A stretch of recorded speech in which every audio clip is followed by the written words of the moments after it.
cord. All right, and then you power it I'm not off. like Yeah. stunned in. Awesome, thank you. Yeah. Oh. Okay, good. I'll just do it this way. I am ready. All right, it is 6:01. Are you logged in? Yes.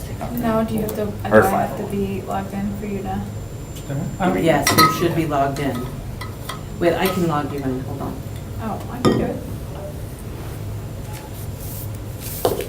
I remember my password. Okay, you're in. Great. All right, cool. It is 5:02. We will call this meeting to order. We'll start with the roll call. I am present. Ned is excused. Alder Scannell. Here. S.C. Fells. Here. Chase Highland. Not here, not excused. Deb Hutchison. Here. Julia Nordyke. Yes. Stephanie Ortiz will be showing up at 5:30, and Mark Walter is excused.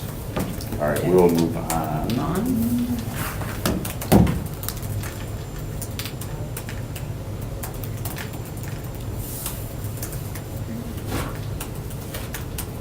To approval of the agenda. Motion to approve? There's a motion to approve. Is there a second? Second. There's a second. Didn't you want to amend it? Yes. I'd like to move item D3 to the top of the pile, D1. There's a motion on the table to move D3 to D1. Is there a second? Second. There's a second. All those in favor? Say Aye. Aye. Aye. Anybody opposed? The ayes have it. All right, back to the original motion to approve the agenda. You got a motion in a second? Oh, the amended agenda. I make a motion to approve the amended agenda. All right, and is there a second? Second. All right, all those in favor of approving the amended agenda, say aye. Aye. Anybody opposed? All right, we will move on to approval of the minutes from November 1st, 2018. Is there a motion? For, How do oh, you approval. say it? I approve. Second. I move to approve. Yep. All right, there's a first and a second. All those in favor, say aye. Aye. Anybody opposed? All right, well, we will move on to section D, informational. We'd like to welcome the folks from the Department of Public Works to give a presentation about what they're working on in regards to stormwater management. This is not exactly what I thought we were being agended for. So as far as what our stormwater management program looks like, I'm going to let Matt Heckenleibel, the utility manager, handle that. The discussion that I had with Celestine a few days ago that I wanted to have with this body is a little bit more all-encompassing.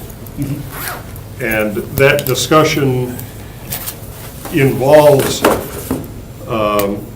how this commission is moving forward and what things you folks are working on currently. Back in around 2005, there was a sustainability task force that was convened. Subsequent to that task force in 2008, 2009, City of Green Bay applied for an energy efficiency community block grant that was federally funded and granted to the city. That grant we received was $1,003,000, and it funded a large number of projects. There were more projects that were requested, obviously, than what the grant could fund. So I think it would bode well for this commission to study both the prior sustainability task force and the information that went into the grant application and the actual execution of the grant that ran from 2009 through 2012. Further, I think you folks need to sit down with the department heads to have discussion on what sustainable practices are currently being implemented across the board by different departments. And by comparing that with some objectives that you folks may have, that will constitute the bulk of the research you need to complete a gaps analysis.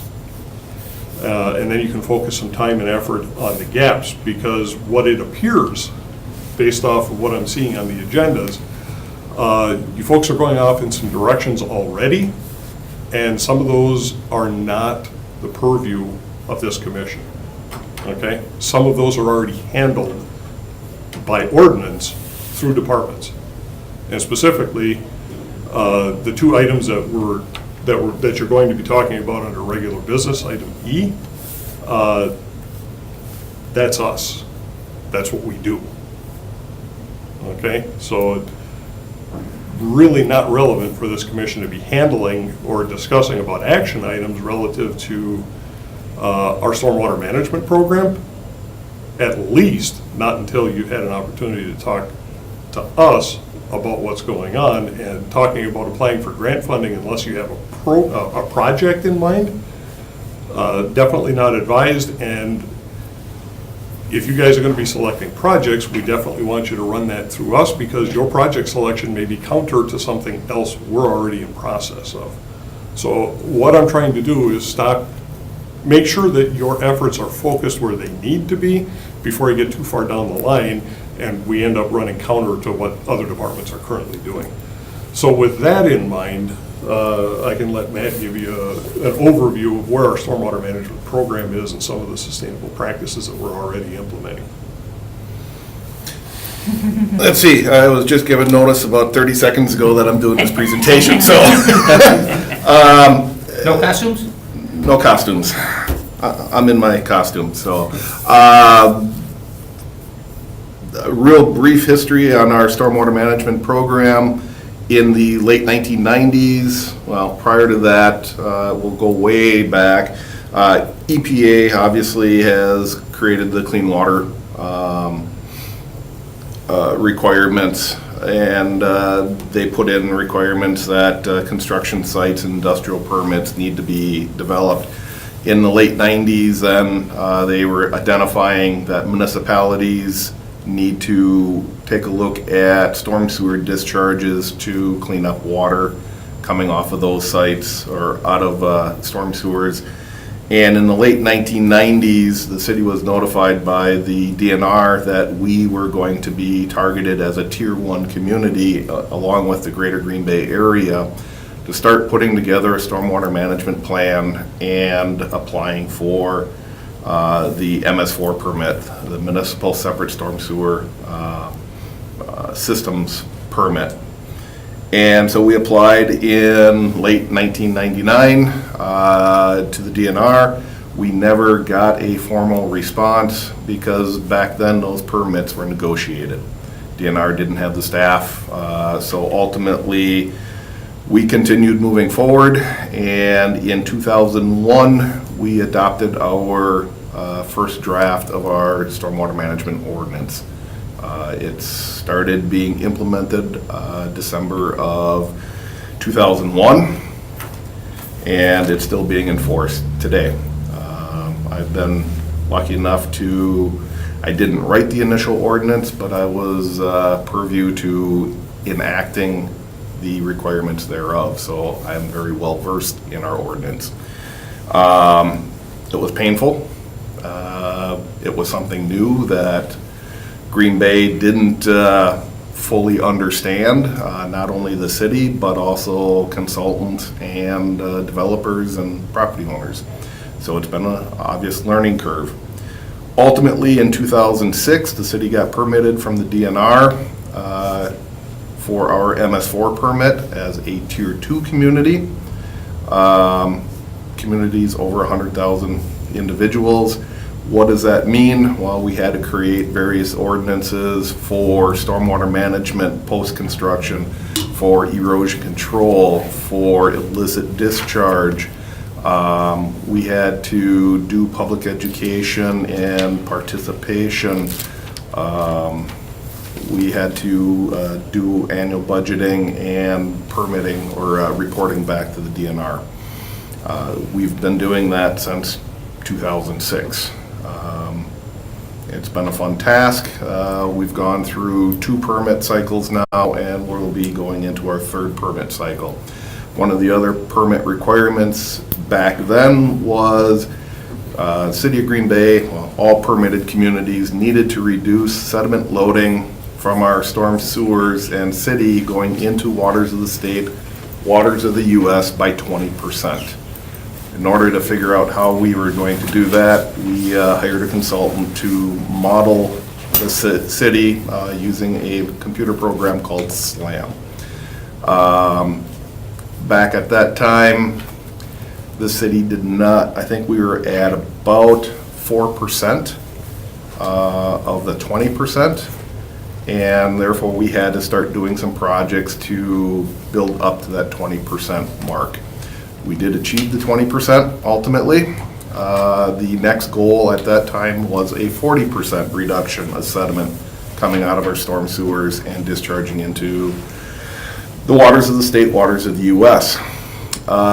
In 2010, Governor Walker decided to strike the 40% requirement and replaced it with language saying communities need to now adhere to TMDL requirements, total maximum daily load, which is, long the short of it, more restrictive than the original 20 and 40% sediment reduction.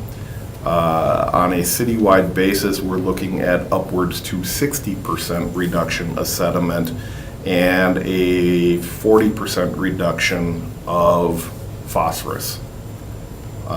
It's kind of general numbers, but that's the numbers that have been placed on the city, and it's on a per drainage basin basis. The city is within 7 sub-watersheds to the Lower Bay and the Fox River.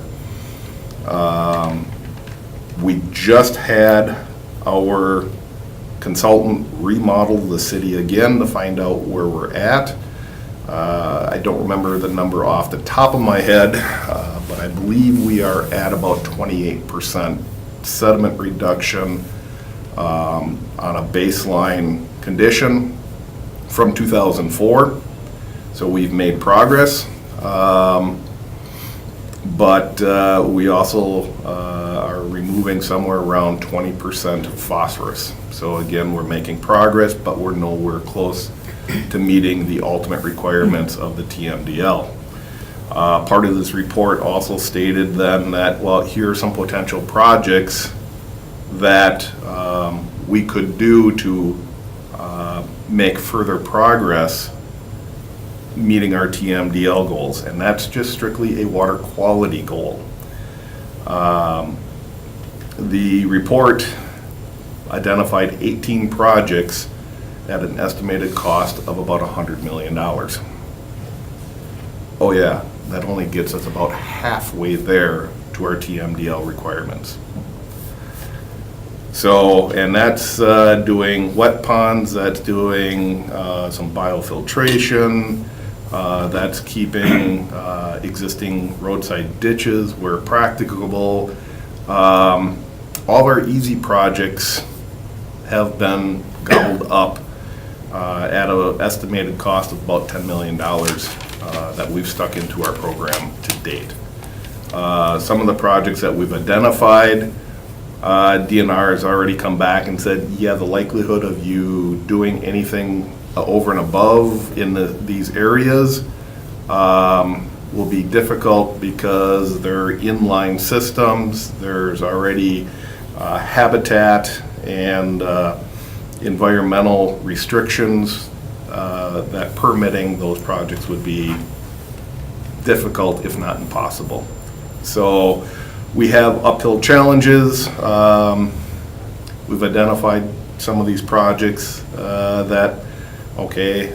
we've identified parks where we've wanted to install wet ponds. Wet ponds being the most economical stormwater management feature available. You get the most bang for your buck. Anything over and above a wet pond, you're paying more and getting less benefit, so to speak. So we're taking a look at some underground detention facilities and things of that nature. And so on a stormwater quality side, we have a lot of hurdles to address. On the stormwater quantity side, obviously, the past August, September, we were hit with significant rain events, especially on the east side, where we saw significant flooding in the Main Street area, Mason Street area. We saw some flooding in August on the near west side on Shawano Avenue in Seymour Park. One thing to note there is, I don't care how big my storm sewer system is, those events happened, there was so much rain that happened in a very short period of time. I could have enormous storm sewers. Those sewers wouldn't have handled this amount of flow. So whether we do green infrastructure, we do stormwater management ponds, these ponds only work assuming that the storm sewers getting the water to those ponds are capable of conveying that water. So even though we had this flooding, even if I upsize my storm sewers, 2 ponds, 2 greenways, 2 whatever, there's still deficiencies that you're going to see these ponding waters in these adverse rain events. Under normal rain event conditions, for the most part, my storm sewer system works phenomenal. So I did prepare a report that will be presented to the Improvement and Service Committee potentially in January that outlines more of the water quantity side of things. Right now it's still in a draft state, so I don't want to speak too much regarding that report at this time, but it's, again, to make some improvements to the stormwater quantity, we're looking at significant dollars there as well. So, No, Matt talked to you about a lot of the capital investment that we've made over the past decade and a half. When we start taking a look at things, the way that we design these projects, the way that we implement these projects, we're looking at life cycle. So you don't just build a facility and say you've accomplished your objective, it's now green and it's sustainable. There's a maintenance aspect that goes along with this, otherwise you've built it, but it's not sustainable.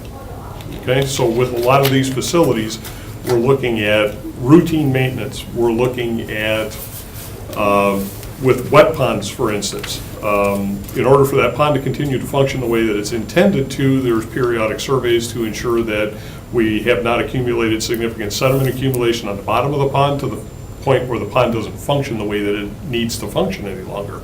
Periodically, they do need to be dredged and restored back to their native state so that there's enough capacity in there to settle the solids out, which is the primary function of the pond. We want these ponds to blend in. We're building more and more facilities that are in urban environments, so they need to be compatible with surrounding land uses.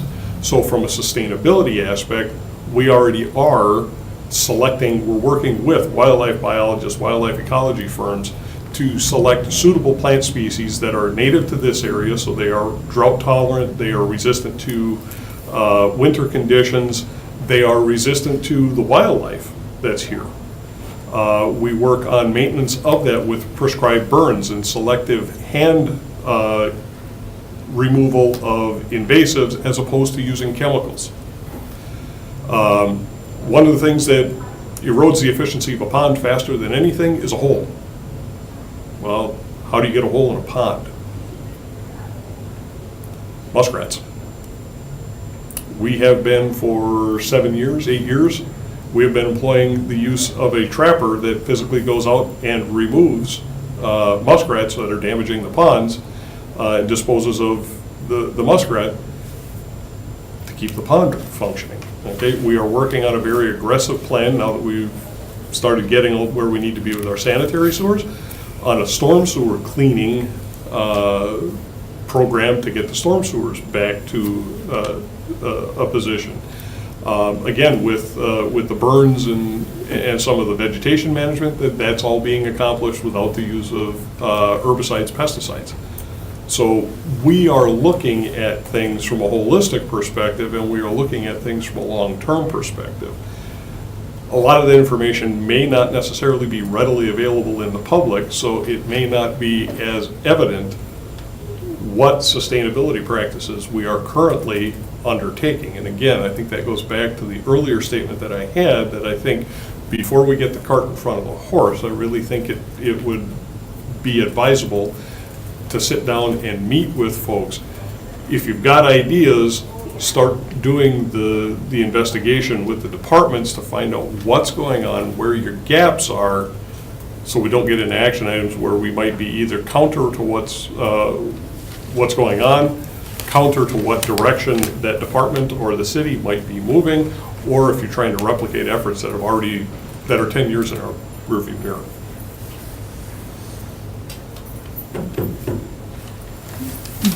Questions on our stormwater program? I have a question. Thanks for coming. Been very interesting. The smart growth plan lays out a lot of things that were planned in 2002 or 2003. And would this be a place for us to find a lot of that information, or is that out of date? The smart Smart growth? growth plan is primarily land development as far as types of residential, commercial, how do we see the city Okay. expanding? To the best of my knowledge, it really doesn't get into the stormwater management aspect of things. Within our stormwater ordinance, any development needs to, any development or any land disturbance greater than a half acre requires stormwater management to be designed, implemented, and maintained. Part of that maintenance is they need to enter into a maintenance agreement with the city so that we have a legal document to go back to the owners and say, you're not doing it, you can do it, or we're gonna do it and we're gonna charge you for it. So it gives us that legal authority. And in some cases, we even go below that half acre aggregate, depending on if there's existing flooding or known safety issues, or the downstream sewers can't handle it, erodibility of waterways and things of that nature. So we take a look at where the development is occurring and what potential impacts it has on the existing sewer systems and environment. From a large-scale sustainability effort approach, that's definitely a document that I think is one that you should take a look at. But as you identified, it is a 2002 or so document. It's knocking on the door of 20 years, so there is some dating to it. So it's definitely not the be-all, end-all authoritative source of information, which again is, especially as it relates to sustainability, I suggested taking a look at the work that task force had done back in 2005, and again with some of the implementation, not only the implementation, but the application for the CBG grant that came in 2008, when the grant came in 2009, because that identified a lot of these sustainable practice type initiatives that the city was interested in that may not have necessarily fit within the grant opportunities. That was more recent, more relevant than the comp plan from the early 2000s. Thank you. And again, even going back to that document is 10 years old already. It's hard to believe that much time has gone by. So there are things that are happening on a regular routine basis that departments are currently doing that I don't think people understand, okay? And to prevent us from plowing old ground and to make sure that what your efforts are focused on are in line with where the city is moving, that's where I think it would be helpful if you folks sat down and talked to departments about, because you never know where this is going to come up, okay? When I was having the conversation with Celestine, I had mentioned to her that our resurfacing program, our asphalt resurfacing program in residential areas, okay? Well, what's sustainable about an asphalt resurfacing program? Approximately 20% of the asphaltic material, the black stuff that makes blacktop black, is reclaimed asphaltic pavement in every ton of asphalt that we lay. So we mill up the old asphalt, that asphalt is reclaimed and put right back into the mix to lessen the dependence on virgin oils, okay? With our sewer programs, every time you see the crews out there digging a trench and putting sewers in or water mains, the stone immediately in contact with the pipe is what we refer to as bedding, and then once you get above the pipe, that's a backfill, okay? Because of the materials we use for pipe, we have to very strictly control the quality of the bedding material. So bedding material, 99 times out of 100, is virgin stone that comes from a crusher or from a pit or a quarry. But once we get away from the pipe, we're not in direct contact with the pipe anymore, virtually 99% of our backfill material is reclaimed material. So when you see a street being dug up, all of the buildings being demolished, all that waste concrete and brick and those harder materials, Peters Concrete up here, up on the bay, they've got these large piles with crushers and trommel screens and everything else. That's where all that gravel comes from. So even our sewer programs already have a large sustainability component to it, that we're using reclaimed materials, so we're not depleting scarce resources already. And until, those are kind of things that the general public's just simply not going to think about, and it's probably not going to come out originally, but this is going to be repetitive discussions, and one question is going to lead to another question, and gradually you're going to start peeling the layers of the onion back. Yeah, you guys should advertise. What's that? You should advertise. I mean, Not we their- should, Communication's not you their know. job. Well, we should, and Signs. it's somewhat said tongue-in-cheek, but there is a significant element of truth to it. Department of Public Works is our own worst enemy when it comes to public relations. We are not in the forefront. We are not the ones who are standing out in front of news cameras all the day, regardless of how many times you see me on Channel 2. That's them, that's not me. The reason for that is, quite honestly and quite brutally, we're too busy out doing things. We are an action-oriented group of people. So rather than stand around and talk about it, we're out there on to the next project. And maybe we need to be better about telling folks what we're doing. Hire a PR. What's that? Hire a PR guy. I would love to, but my common council severely limited my budget again, so. Well, the Greenville And Water that's- Utility just you'd rather- hired somebody to do communication for them, but Well, Alder Scannell makes a lighthearted point, but it's one that we're going to continue to come back to throughout the course of this meeting. That's one of the things you're going to hear us talk about, is money plays a significant role in this. And green costs a lot. So we have methods of how we're integrating sustainability and environmentally sensitive practice into what we do. But expanding beyond what we're currently doing is very, very difficult to us, because I can't fund what I need to get done. I certainly can't afford 40% surcharge on top of that to get somebody's sticker to say certified green. Okay, that's other projects I can't get done because I paid more, a premium for this one. I'm sorry, so I'm so sorry I have to go, like I said, I didn't realize I had a conflict until I woke up in the middle of the night. Oh my God, I have a conflict today. So just continue going on with the meeting as is. You have all the documents in your board view that you can access.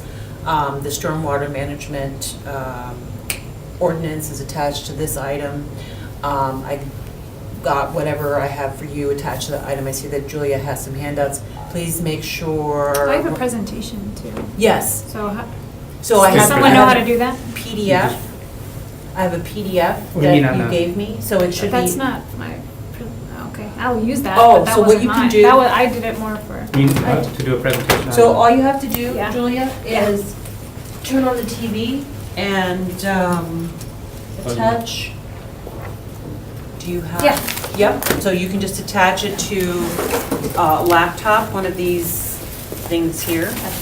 Yes, thank you. There's- And then it will show up. There's universal adapters over there. Yes. All right. There's several Thank you. different ones here. And then, can you please be sure that I get one of the handouts there for the record?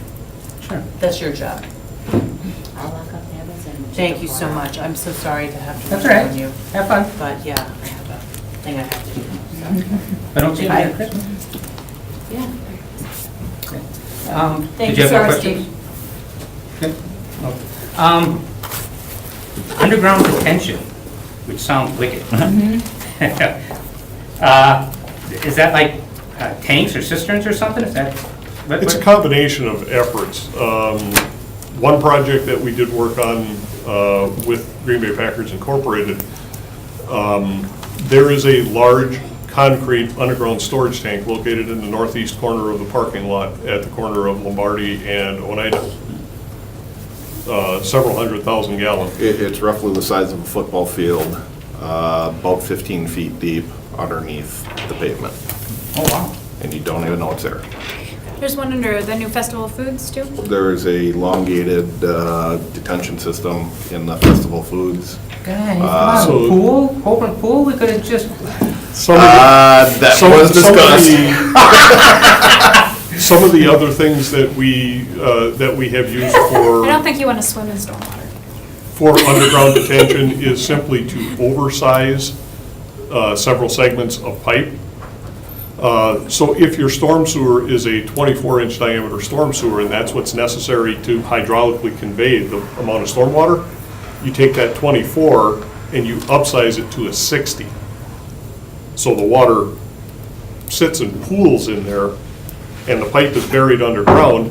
You keep the top of the pipe elevation the same and locate your 24s up near the top. So it basically creates a belly underneath, and that provides some detention time, drops out the heavier solids immediately, provides some primary treatment. But the other thing it does is it slows the water down, creates some detention time, or what we call time of concentration.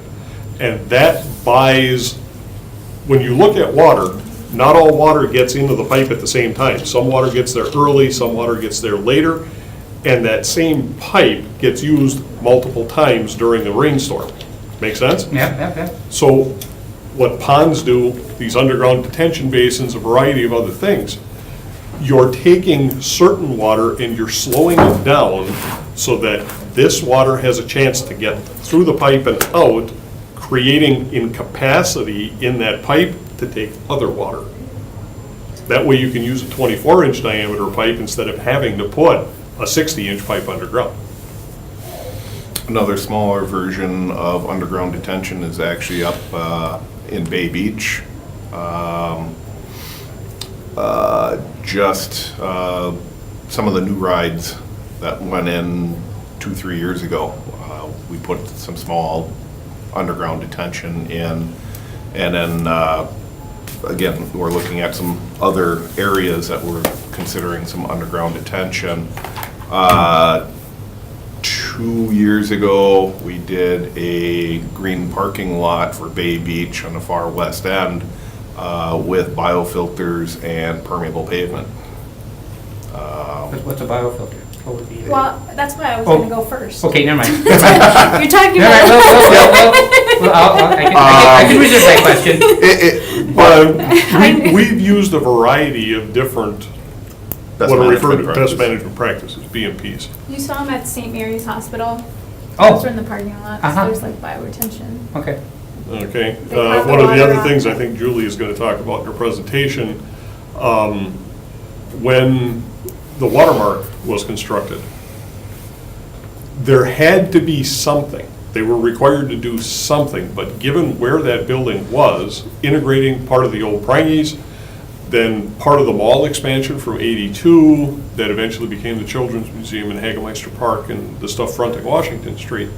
It was a redevelopment site, and it was large enough that it required stormwater management, but there was no way that we were going to intercept stormwater between there and the discharge point, which was the river, okay? There simply where is wasn't. Well, one of the things that we put in is directly in front of the Children's Museum of Green Bay, there is a biofiltration tree there. A Filterra system. Yeah, okay. And the Children's Museum put a display inside talking about that biofiltration tree. Never read As that. it's, Been there long. it should be right, and I don't know, maybe it's not there anymore.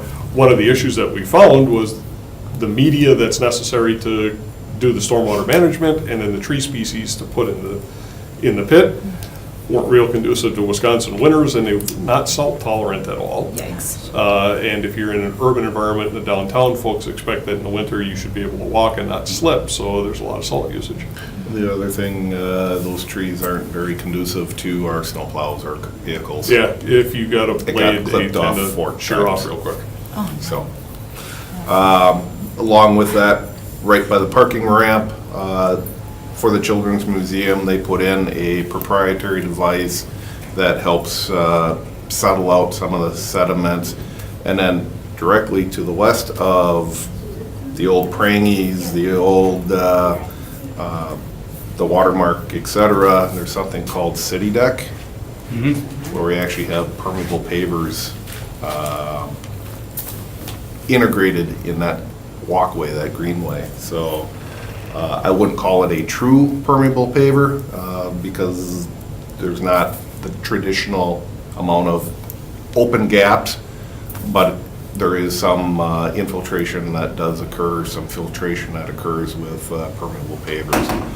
But yeah, up at Bay Beach, it's actually permeable asphalt that was used. So we go from regular asphalt to permeable asphalt to a biofiltration system, and then keep repeating that over and over. So, and we got a grant to do some of that, but going back to cost, that project was a little over $1 million to do 600 stalls of parking lot. A traditional asphalt parking lot would have cost about $250,000. So it's roughly 4 times the cost. And so, I mean, again, the most economical stormwater management device is a wet detention pond. But they take up a lot of land space, and so there's negatives that go along with that. As soon as you start going beyond that, you start getting into other best management practices that the cost continually goes up. So, other questions? Do we have a lot of muskrats? Yes. Last year, Yeah. we trapped, Yes, I think, 109. Yeah. the betas, yeah, their populations are, Well, although they got like a disease recent, like this Oh. year, like a virus or something, so. I have to apologize for that. I stole my grandma's fault.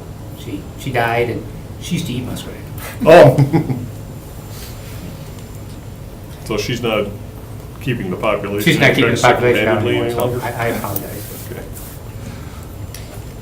Well, thank you both for coming and Yeah, I really appreciate it. starting the Yep. conversation. Can you guys, other than yourselves, recommend other folks in the city to meet with to continue this conversation? Department Again, As I think everybody- it's very much taking, definitely Park Rec and Forestry. Yeah. But, like I said, I think every department is somebody you should be talking to because there may be sustainable practices that those folks are utilizing that simply are flying under the radar right now. Transit. We get all those guys using vegetable oil on the buses instead of diesel. It'll smell like one giant cheese curd. It'll smell like, it'll smell like Central Florida. Mears Bus Lines in Florida runs almost exclusive biodiesel, and they generate most of the biodiesel on the Walt Disney World properties in Orlando. Greenville doesn't have a lack of. Walt Disney World is incredibly closed loop. Their facilities at Epcot for food production is where most of the food utilized in the resort properties comes from. It's really fascinating. I mean, Yeah, I guess I would just, like, I really appreciate your comments about talking to the different department heads, and this is like pretty early on I would say, and if anything, I think the committee would rather help support efforts. Some of those things, you're the doers. Can we be like the help, like push things, maybe help get grants to do more stuff, or help, maybe go to the council and do recommendations that would help your departments do more of the things you want to do. So I think, I would just say, put that out there. When we formed the commission, that was how I was thinking of it, is that we would be working with you. And it would be a communication. And Yep. Even if we're not doing something that you're doing, we'd want your expertise to, so yeah, that's. Yes? I have a question. Do we need Why to is- open, or we should open the floor then? sorry. Yeah, Motion to open the floor? Second? so moved. Sorry. Uh, Why does the city You gotta have a vote. Oh. TSS Aye. All those in favor, aye. Aye. Acclamation. Okay. Why does the city of Green Bay have a TSS requirement of 80%? Is that something that you guys deal with, or is that something else? It's actually set by a report called the TMDL, Total Maximum Daily Load, that is approved by both the EPA and the DNR. And those limits were established through various modeling efforts to try and improve the fishability, swimmability, drinkability of our water resource within the lower bay and the Fox River, along with all the tributaries. And the numbers that were basically provided is, the original number, again, was a arbitrary 20 and 40%.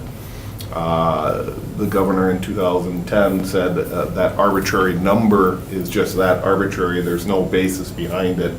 However, in the TMDLs, there's modeling, there's research to establish those numbers. And so on a citywide basis, we're looking at over 60% sediment reduction, TSS reduction. And it varies a little bit from basin to basin, but on a generalized sense, it is that. And then the other pollutant of concern right now is phosphorus. So that's why a second TMDL requirement out there is phosphorus. And I think the answer to your question may be twofold. The requirements that we have to meet as a city are dictated to us by EPA and DNR, as Matt indicated. How we get there is what our ordinance reads. And the numbers that are in our ordinance are numbers that we established as a city. Why is there a difference there? Quite simply, the rules came into effect after the city was largely developed. And there's large parts of the city that we simply can't go in and tear down half a city block of urban development in the downtown area to put a treatment device in. So if you're, in a very simplistic way of looking at it, if as a city, you need to meet 50% is your goal, okay? And half of your city is developed to the point that you get nothing. Then the remaining half, you have to get 100%, so that on average you come out to 50. Make sense? Okay. That's why the ordinance is written the way that it is. New development and redevelopment has to get up here so that when we average it out across the city, we're meeting the goal overall.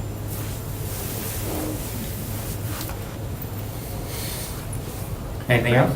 Any other questions? Do we have to Close the floor? close the floor? Motion? Is there a second? All those in favor of closing the floor? Aye. All right. Any other questions for our guest speakers No. here tonight? Thanks. All right, thank you guys for coming. Thank you, on yeah. short notice. Really appreciate it. Very We'll stick interesting. around. Awesome. All right, well, next on the agenda is just the update on the Green Tier Resolution draft. So Deb and I got together back in November, was that? And we put together a resolution that would have the city of Green Bay join the Green Tier Legacy Community Program. They had provided a really great sample resolution, but we clarified the Sustainability Commission's role in that program specifically. So that is within that agenda item. You can read And that will, I'm not entirely sure if that's on, do you know if that's on a future council schedule? We should make a motion to send it off to, well, if we keep it, that we make a motion, I make a motion to, for the council to approve the green tier resolution, correct? All right, well, there is a motion. Is there a second? Second. All right, so all those in favor of sending the resolution to council, say aye. Well, actually, well, I guess it can go that way. I mean, actually, if we approve it, then council approves what we do or just doesn't. They could send it back to us Okay. or whatever, or, I think actually you're gonna have to send it to one of the standing committees. right? Right, so we should send it to protection or INS? Either of those, I think, would be applicable. I'm sent to INS, you got more expertise. But under the charter ordinance establishing the commission, Right, the commission doesn't have action power. right. So Everything's it- got to go through council. Well, no, But But to it- through council, it should go through committee you have to first. take it to a standing committee. Right. This commission is advisory. Yeah. So, Yeah. INS. I would think INS would be. If you want to take it to INS, you can put it on INS. If you want to bring it through protection of policy, I think either one of them is. I think your input would be more appropriate than That- protection policy. Yeah, that's fine. Yeah. Okay, so a motion to send this to INS. All right, we had another motion you on the ex- floor. Oh, so- I withdraw that motion. Motion withdrawn, so. A motion to send this to INS. Okay, and can you, the alphabet soup for us? INS? Improvement Services And Committee. can you just explain why you think, which, I don't care, like, just understanding which one, why you want to send it to? Protection and policy has to do with more licensing and everything, and then it's a catch-all for anything that doesn't fit anywhere else. But I think this fits into INS.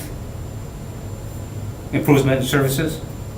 Improvement Services is It's the got more to do with public works. is the oversight committee for public works, and it also handles items within the public's right of way.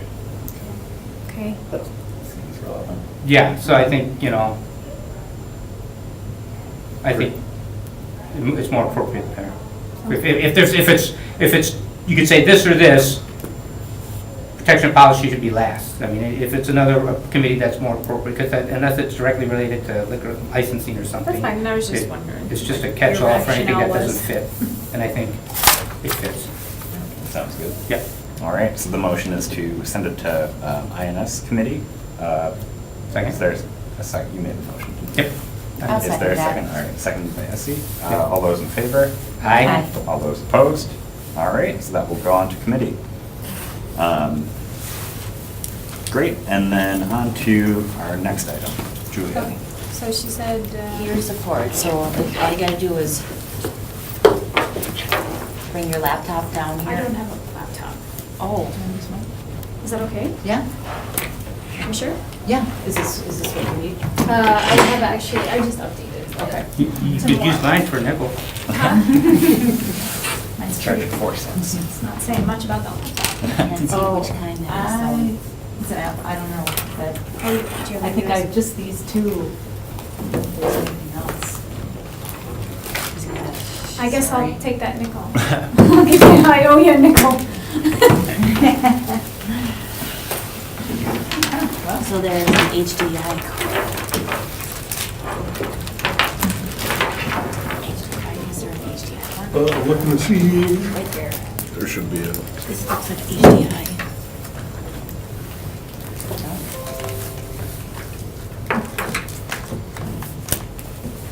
Wow. Done this before. There you go. Cool. All right. Let's see if it'll pop up here. All right. So.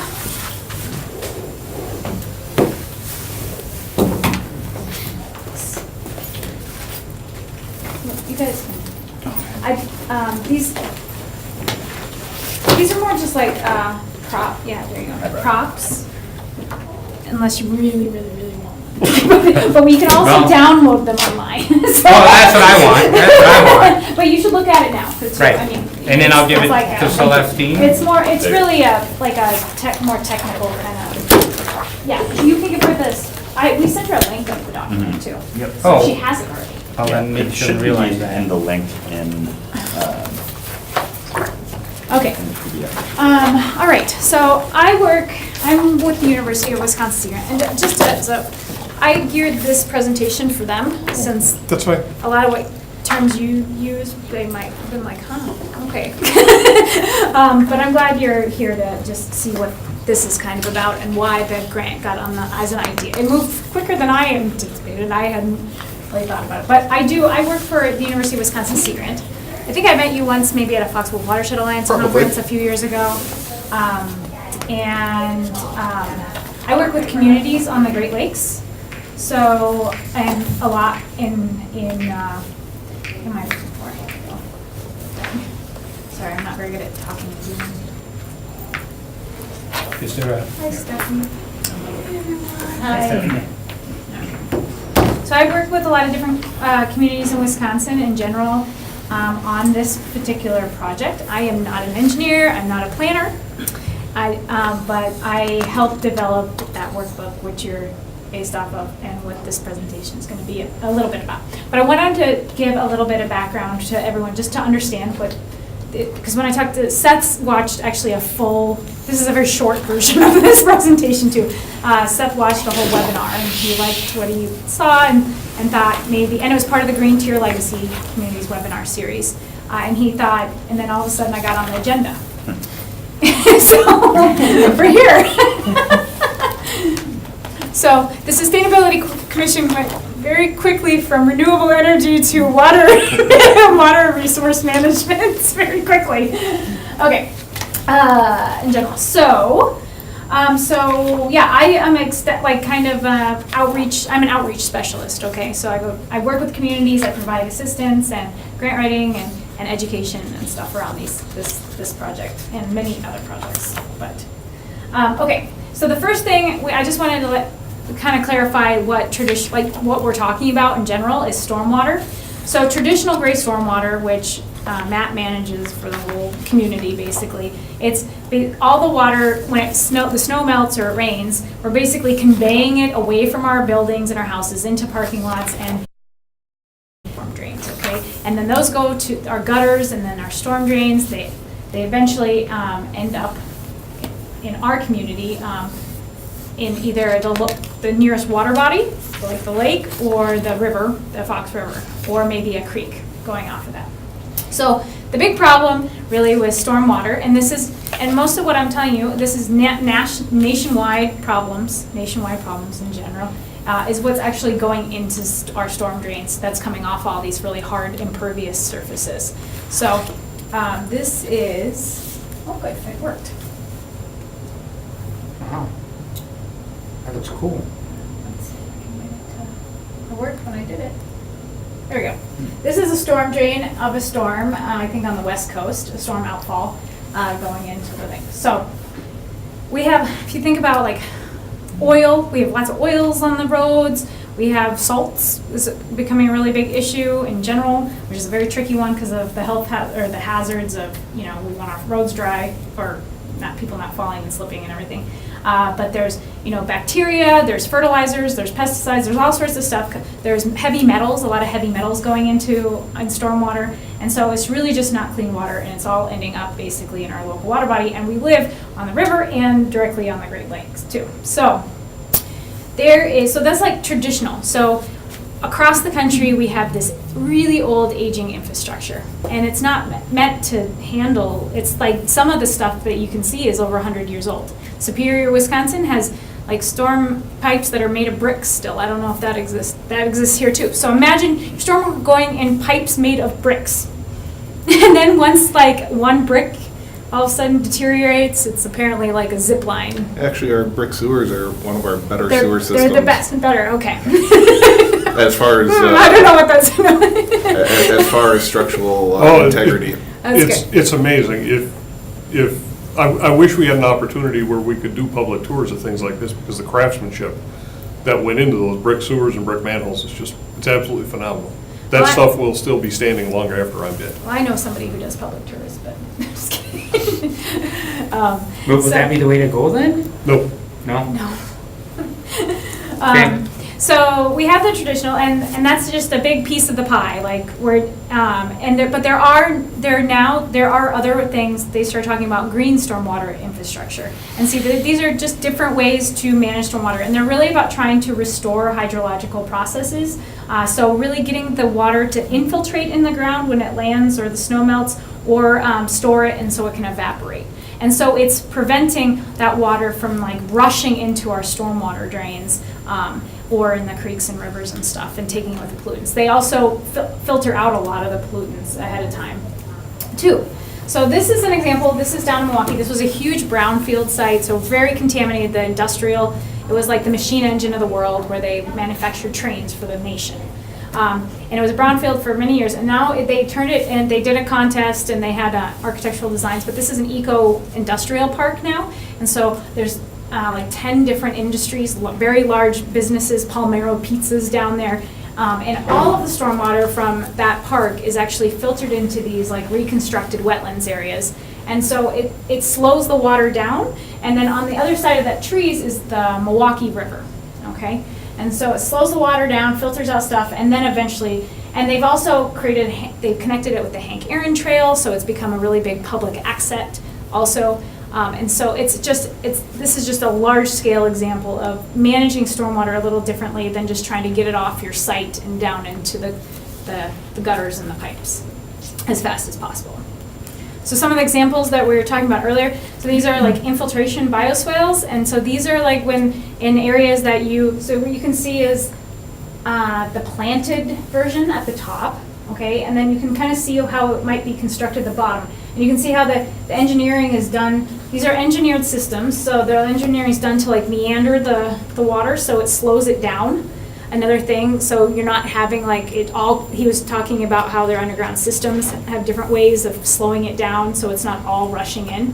So it's a way to slow it down and then try to infiltrate it in the ground a little bit better before it makes it to the storm drain or wherever it's going. So those are swales. And then we talked about permeable pavements and pavers. This technology is like very new and emerging field. So you have the traditional asphalt that the water's not really getting into the ground, and then you have this permeable asphalt that it is. This is like an example of an alleyway, so these are pavers. There's all sorts of different types of products out there. So this is an alleyway that has these pavers. So, and then this one, does anyone recognize where this one is? This Is that? Yeah, right. Can we see that one? No, maybe that's Is that Golden Oaks? It's what? No, that is. It's in Ashwaubenon. Oh, okay. It's at the Brown County Ashwaubenon Library. And so this is a product called Pave Drain. I should have brought my little model of it, but and rather than these permeable pavements can be very, very expensive, and they have operating and maintenance costs, which we're not going to cover that topic today. Okay, that's a barrier that I don't talk about right now. But Pave Drain is a Wisconsin-made and designed product company, and it has an arch underneath, and actually they have a material under there that like takes out phosphorus too. But instead of doing the whole parking lot, they got a grant, and then they strategically put it just in an area to collect, and then they graded their parking lot so it was like more strategic place to put it. There's pictures in here of like using Pave Drain in like parking lanes on a street too. So rather than doing the whole thing, you put them in more like strategic locations too. So it takes out the phosphorus. Where does it take the phosphorus to? I don't know. I don't know. It actually Binds it? binds it to the existing soils, and then through the maintenance practices that Julie doesn't want to talk about, which is either for some of the initial is you're vacuuming out the debris, and then after a period of time, you literally have to remove all the pavers, replace the media, put new media back, and then put the brick back in. So it is. If you think about a water filter, essentially that's what you're talking about. At some point in the future, you're gonna have to change the filter. Filter, right. So when they, but when they collect the phosphorus then, and vacuum it out and everything, is it just? Landfill it. Landfill it? And then there's many different products too, and many different Yep. types of maintenance and, Yep. and. Products from phosphorus? No. Oh. Okay. Products of permeable materials. material, okay. And it's a very like quickly evolving technology. So, and I've seen failed stuff too. Like there's permeable concrete. I've seen failed permeable concrete and. Failed? Failed, like the FAA, failed, did not work. Did not work. Basically, they clog and then. It depends. It depends on the product, and this is a big, and that's why design standards and things are very important in general. But at St. Mary's, we did not actually. They had permeable pavers there, but we didn't point them out because the facility didn't want us to. But they were failing. So the other practices they had were not. But he did not want to focus on that. He didn't even. I just noted anyway. So. Pave Drain has had quite a bit of success and is like now a nationwide company. Do you have any experience with them at all? They're pretty, in general. So do you know costs? I don't. You're going into. Okay, Yeah, yeah, we're going fine. into other barriers that I'm not Right. talking about today. Yep. There's many barriers to green infrastructure. Okay. And it's going to be important to figure out how to get costs down for a lot of this stuff Okay. in general for the whole industry, like solar. We're not going to get solar unless we can bring the cost down to make it affordable for It's a bright idea places. though. Okay. Rain gardens, people are probably kind of familiar with rain gardens, but they kind of fall into this bioretention basically. And so rain gardens are kind of what they sound like. They're a depression in the ground. Depending on how big they are, they should be engineered for how much water they're collecting. So this one would be an engineered type system because it's probably collecting water from the roads. You put one in at your house, you probably just can dig a hole and then plant the right plants. So I got one. you do. Who else has one? Here. I have one. It solved the flooding problem for me. Wasn't the water quality that drove me, but. All right, so just another example of it on a street. This is in Milwaukee, and I tried, so it was actually, you can see it's actually working, or I mean, it's raining, so that's what I meant. And coming to North Webster Avenue, Is it? Cool. Something similar to that. something similar to that. Is anything happening on University when it gets redone? University's a long ways off. It Yeah. is? Okay. They did all that, okay, another, I don't want to, go ahead, please ask So me a can all question. those flood? I mean, that area can flood and those plants will, most of them will Yes, survive. these are water tolerant, and if the implementation is done correctly, you should be thinking about salt tolerant species also, and you should also be thinking about O&M, for sure. What? Operations and maintenance. Oh. Because whoever owns this is going to have to maintain it, and something that's not maintained properly is going to fail. So we don't want that to happen. Milwaukee's gone through a lot of work figuring out O&M and how to do that properly. On North Webster, ours won't be that diverse of plant species. We're just gonna go with what's known as a no-mow grass. It'll get up about Oh, yeah. 9 I'd love to inches. do my yard with that. And, but it's gonna be an inverted swale where the pavement is gonna drain off. Is that gonna be And the then boulevard? Is it gonna look That's gonna something be- like this, kind of? It'll be more It'll similar look- to that. Visually, it'll look more like this, and with the last photo that you had, there was a beehive inlet grate in the middle of it. These are intended to take that first low-volume rainstorm and provide the treatment, but we have to be aware that high-intensity, high-duration storms are also prevalent that will quickly overwhelm a treatment system like this. So you provide a redundant system that's a conventional storm sewer inlet to take those higher volume storms, which Yeah. we will have a complete backup system on North Webster. It's also useful because, we get winter here, and when the plant species are dormant and the ground is frozen, you can't get that infiltration, so you still have to have a place for the water to go during cold weather times and during the spring Spring thaw. runoff. So this one is, you can see that it's in, I think there's like a gas station, or, yeah, on this side, the left side, I don't know, that obviously looks like a fleet greenhouse. farm kind of thing over there. This is, so it's, you know, in between two parking lots, and this is up in Superior, so very, very cold. This was, we went and toured this after, in June, they had like this 6-inch rain event that washed out Highway 2 up there, which is the highway between Ashland and Superior. And this was the next day.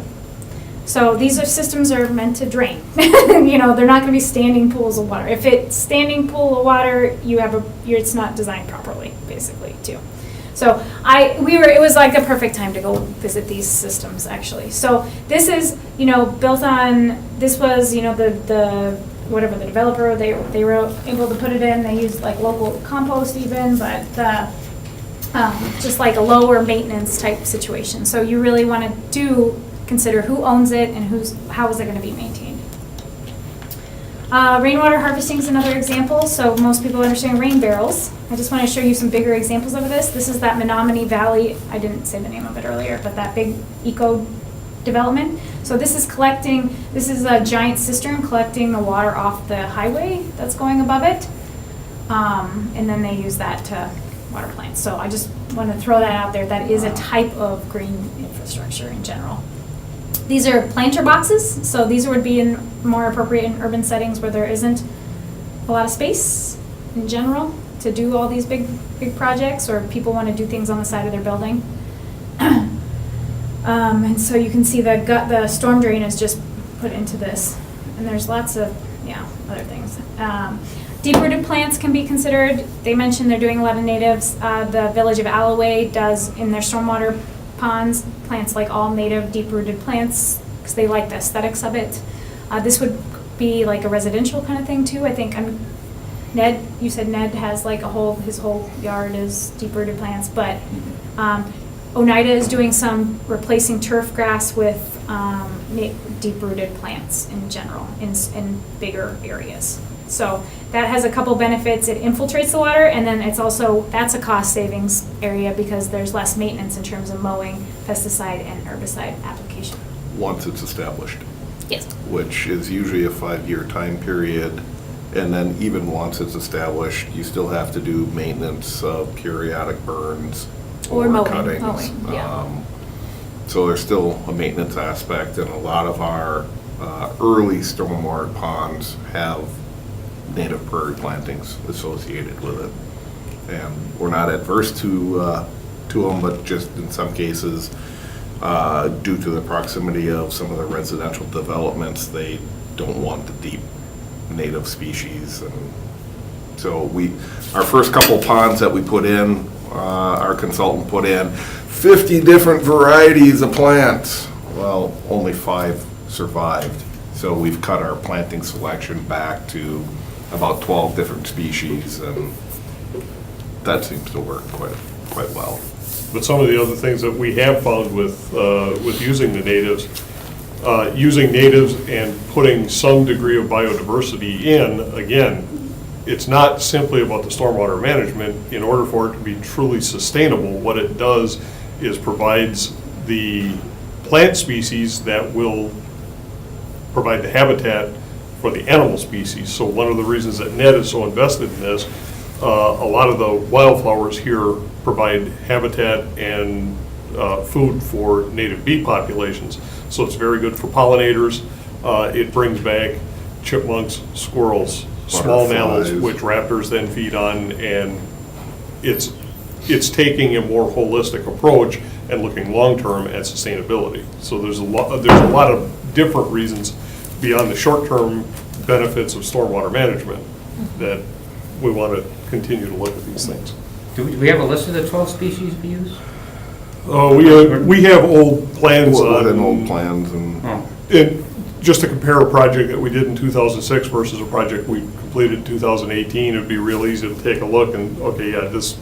Oh, okay. Some of what we found was some of those species were good for 2 years, and they would help pin the soil in place while some of the deep-rooted species started. Mm-hmm. And what we've done is we've traded, instead of planting from seed, we use live plugs to give those other species a head start. So we've made some modifications to the program, but doing it with the thought process of what's going to survive and where's the best use of the money. Yeah, people really don't know what you're doing. Like, I'm very excited to hear this, but another conversation, like I said, looking forward to learning more. Well, like Steve said, I mean, we don't toot our own horn, we just go Well, ahead and you do our. have, yeah, our- you're, we- yeah, Well, go ahead you're and do our doing business. this. The other part for us, and you know, I mentioned this a lot to the media when I'm speaking with them, I find fascinating what they find interesting, because to me, it's not interesting at all. This is what I do. Okay, this is my job, so, you know, you should enjoy your job, but I don't get all excited. No, I'm planting paragraphs, that, you know, it's just one of those things that I do, and we've been doing it for so long that for us, it's normal. It's not special, it's, Part of the, we're not out saving the world, okay? We're going to work today. That's what we do, so to us, it doesn't seem like it's that big a deal. okay. Green roofs. So these have some benefits in energy efficiency. This one's at St. Mary's Hospital. And it's a beautiful green roof because it's meant they put it in, I think, as a negotiating for more parking or something like that.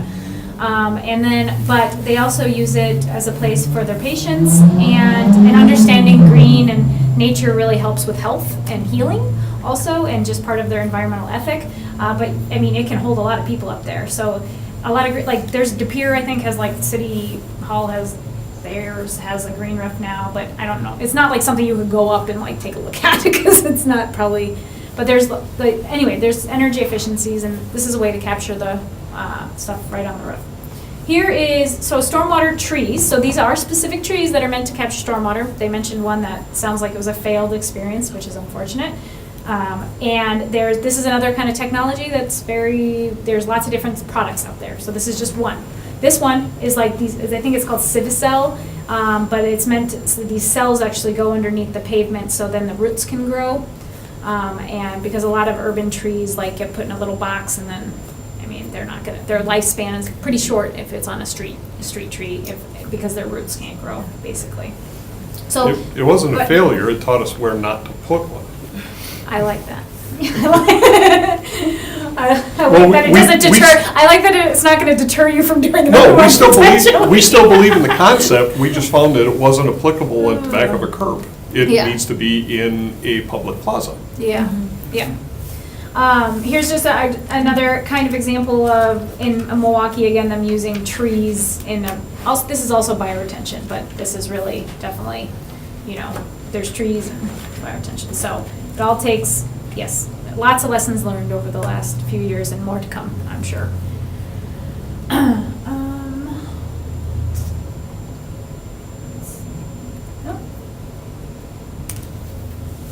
That's probably, there we go. Maintaining and growing our urban tree canopy, just in general. So this is Green Bay. I got it off the website from the Urban Forester. We definitely, like, mature trees capture a ton of stormwater, and they provide a host of other benefits, including increasing property values, energy efficiency for houses, reducing urban island heat effect. We have a really big problem here in Green everywhere with the emerald ash borer, so we should be thinking about how we're going to replace these trees, and there's lots of grant money out to do that. There's also a lot, I feel like I live on the east side where it's really developing, and it's like farm fields converted into neighborhoods, and so there's like just a lack of trees. I don't know, it's like kind of just turf grass everywhere, basically. So just, I think, the Packers, I think, have a tree planting program. I think that would be pretty cool to see what they're doing and see how we might be able to do that. So, and then also this is just to think about turning those like wet ponds and looking at places where you can, so this is an example up outside of Ann Arbor. And so this was to meet a TMDL pollution limit and directly a stream downstream.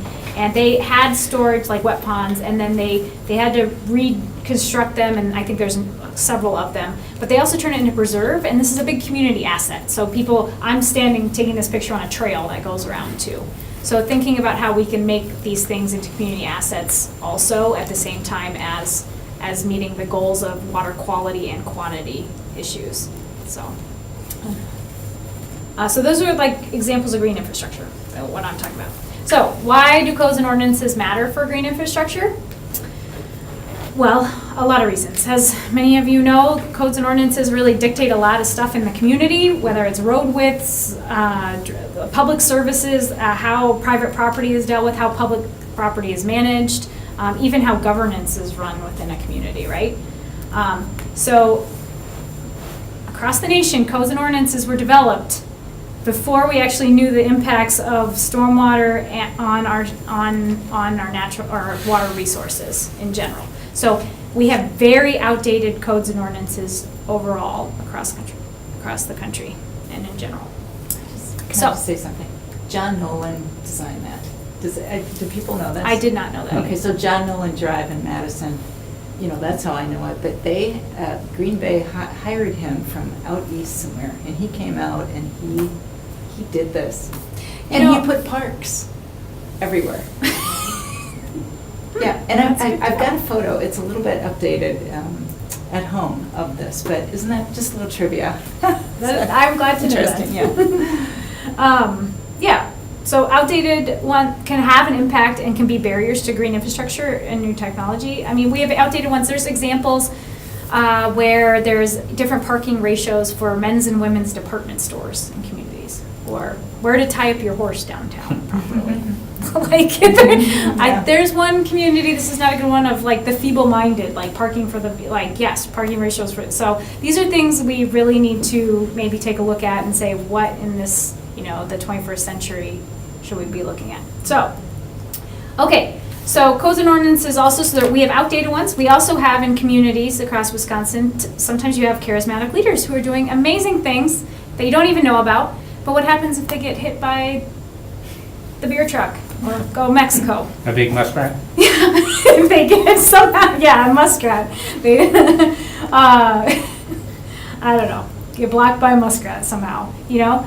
And so I've seen this a lot with mayors. There's a lot of mayors in Wisconsin that are really like gung-ho with the sustainability green stuff. Or even, and how municipal codes and ordinances get implemented sometimes isn't so much what's written down, but how it's implemented in general. So how do we codify the things people are really passionate about for the future years? So the mayor might not really get reelected, or he's not even running next time. So, you know, then all those practices and the things you want to move forward, if they're not codified, then they might disappear. Okay, and also another example is when no one is deciding in the development process. So what is missing here? You already told me the answer. Yeah, you're allowed. I'm surprised most of us. So, When no one is deciding, yeah. you just get wild So what is missing in this picture? curb stops. Maintenance? Yeah, curb stops. So you put in this nice bioretention area, and then someone runs over it, just rolls right into it, and then you have a couple different problems. Well, now, who would do that? Well, there's communities that say, hey, we let the applicant decide what to do. So that leads to really bad design processes potentially, and then leads to failed experiences and bad experiences with green infrastructure and plenty of other things. So we don't have code to, Yeah, or Guide people. design standards, or Yeah, technical right. standards, I guess is really more the, or things to help direct people. Okay, so you could say, okay, so what? So we comply with the state stormwater standards, we meet our MS4 permit, which they talked about, which we don't apparently anyway, so. I don't anticipate us ever meeting our MS4 requirement, but Well, as long as I'll be here. so this tree, this sad tree, was permitted in full compliance with the MS4 stormwater permit. So someone spent money and resources on this tree to put it in, and it's not there anymore. So, what can, Yeah. So how can we think a little differently? So this is really not, we're not trying to do more regulation or cost, for sure. We're just, though, this hedging is another common thing communities use for screening. So we know that water doesn't run uphill. you know? So it's really just starting to think a little bit differently and think about how we can actually combine features that we're requiring on the landscape, like landscaping and parking lots, to actually make them not just features, and thinking how we can be smarter about managing the water and combine some stuff together, okay? So why are codes and ordinances important for green infrastructure? Well, if the code language is not clear that it's actually green infrastructure is an acceptable or preferred approach, it's not going to likely be considered in development proposals, design plans, or capital projects in general. Don't forget I'm talking. Maybe you're already doing that. We don't know. So then during part of this project also, this project came out of Milwaukee Metropolitan Sewerage District. So, and the Thousand Friends of Wisconsin, who's the green tier, they did a project with all 28 municipalities of this Milwaukee Metropolitan Sewerage District to audit their codes and ordinances for green infrastructure to see where there were barriers. They also understood that codes and ordinances are pretty ambiguous, and maybe people don't really, they don't know, it sounds like, okay, does this actually matter for water quality in general? So what they did is they also developed examples. They gave an example of a code revision. So this code revision is to allow permeable surfacing in driveways and alleyways. And so the code in this community said this, they recommended this amendment. Pretty boring to non-planners in here, okay? They used the Windslam model to model if that a parcel would be redeveloped or developed under that new code change, what would the impact on water quality and quantity be? And so this is a permeable alleyway. I think it's 5,000 square feet, but it catches 25,000 square feet of water. And so just from like a code change, they modeled that doing that, you could actually have a pretty significant amount of runoff reductions and volumes. Another example, there's several examples in the book, because they wanted to show that code changes do matter really in terms. So this one is encouraging the use of natives instead of lawn areas in replacing turf grass, basically. So turf grass is really shallow rooted, pesticides, herbicides.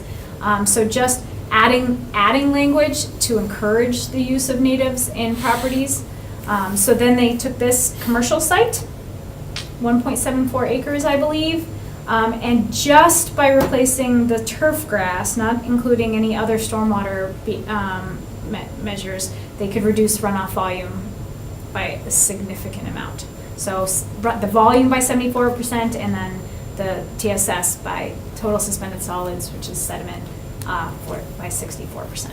So they're showing the impacts of code changes through modeling, through Wisconsin stormwater modeling, and trying to help communities understand that maybe this could make a difference for their permit too. Okay, so from that project in Milwaukee, we took their methodology and we created this workbook. So it's an audit. And so we do think this is geared for communities. It's a pretty technical workbook in general. It's geared for planners, communities. It's a tool, and it's really meant to bring planning and public works together, because that's where green infrastructure really intersect in general. What makes the audit process unique compared to just like another checklist? First of all, they understood there's a no judgment approach when it comes to development, stormwater, and working with communities. So it's up to the community to see where green infrastructure can fit into their community and how they want to approach it. No judgment in terms of whether you wanted, your bicycle parking next to the Starbucks, or whether you wanted like 3-car garage, those kind of things, whatever the community really needs and wants and desires. Also, it's not like just a model ordinance, so there's not just, codes and ordinances are really complex and they vary greatly across communities. So there's not going to be a one-size-fits-all like model ordinance for green infrastructure that fits every community. So it's digging into and talking to the Public Works Department and the planning and figuring out like what is going on in terms of implementation. They also looked at community assets, or things about the community, taking the community approach. What does the community care about? So does it have natural assets it wants to protect and wants to or that they celebrate as part of their community's identity. Hazards. So what hazards are they dealing with? How can green infrastructure kind of help solve the hazards within a community themselves? Actually, that's the result of green infrastructure right there, That white car is in a pond. is in a biofilter. Oh, no. Yeah. That example. It drove off the parking lot into the pond, Yeah. into the biofilter, because the water was deep enough in the parking lot, she couldn't see the curb. Okay, so Zencops, or So, yeah. Yeah. Yeah. And I would say, In that and I'll area. just preface, like, And it's a green tree. infrastructure is definitely not, there's no silver bullet to these big problems. And like they've said, we are going to be seeing more intense storm events, our infrastructure, coming. And and there's no way green infrastructure or our current stormwater system is gonna, for a giant kind of flood in general like that. That green infrastructure, though, is a tool in the toolbox to help, and especially to get those pollutants out, and then also help, and green infrastructure, though, can be a tool to help protect our gray infrastructure assets, too, because it can, What infrastructure? gray, like the storm pipes and the tunnels and That's a gray? the brick. That's Yeah. considered a gray? Traditional, gray. Remember when I showed that? You were probably focused on my arrows. The Oh, yes, yes. Just, But I didn't know that was called gray. gray infrastructure. Yeah, I didn't Yes. know you used that, I don't remember that term. Storm sewers and gutters and drains, right? Anything else? Conventional hard infrastructure. Yeah. It's called gray. Gray's the color of concrete, so it's Ah, gray infrastructure. I was wondering how, okay. Thank that you, makes sense. see? Remember that. So, all these things are, yeah, we have outdated infrastructure in general, and so all of these things are tools to try to help us in general. And green infrastructure, like they mentioned, comes with other benefits too. And can, yeah, and in certain senses can try to help. That is really unfortunate and interesting to know. Like that's, We'll take that out of the I'm vision. actually like glad, that's not glad, because I know that was really a big issue, but I'm gonna use that as an example from now on, like ways your green infrastructure can be a hazard. Who knew? well, in that particular case, it was one of those intense rain events where Yeah. we got 5+ inches of rain in an hour and a half. That was and- the August event that happened, and Yeah. then the September 17th event, we had a replay. Somebody drove into the same biofilter again. Oh, that's a popular biofilter. Was Well, the there no whole curb parking lot stops? must just be like a bowl then. a Well, little it's, parking lot. as you come off of Main Street, it makes a 90-degree bend, and with the volume of water that was in the parking lot, somebody didn't see the curving Yeah. and just drove straight. Where on Main is that? Near the Pick and Save. Oh, geez. So Familia Dental, Arby's, Well, that's actually right in front of the Dollar General. or the Dollar Store. General, yeah, Oh. on the The opposite new side. dollar store Yeah. Which- by Martin Hardware? Yeah. Which was the Oh, old right by Pizza the- Hut, which was about 3 feet below Road.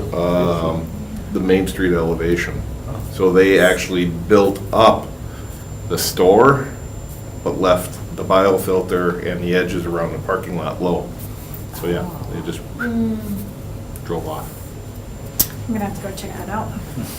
Not when it's raining, apparently. I was actually gonna, this morning on my way in, I was gonna stop and take a picture because I had saw your presentation or the preface of it, and I'm like, there's the after, here's the before, and I Oh, just okay. didn't get out there.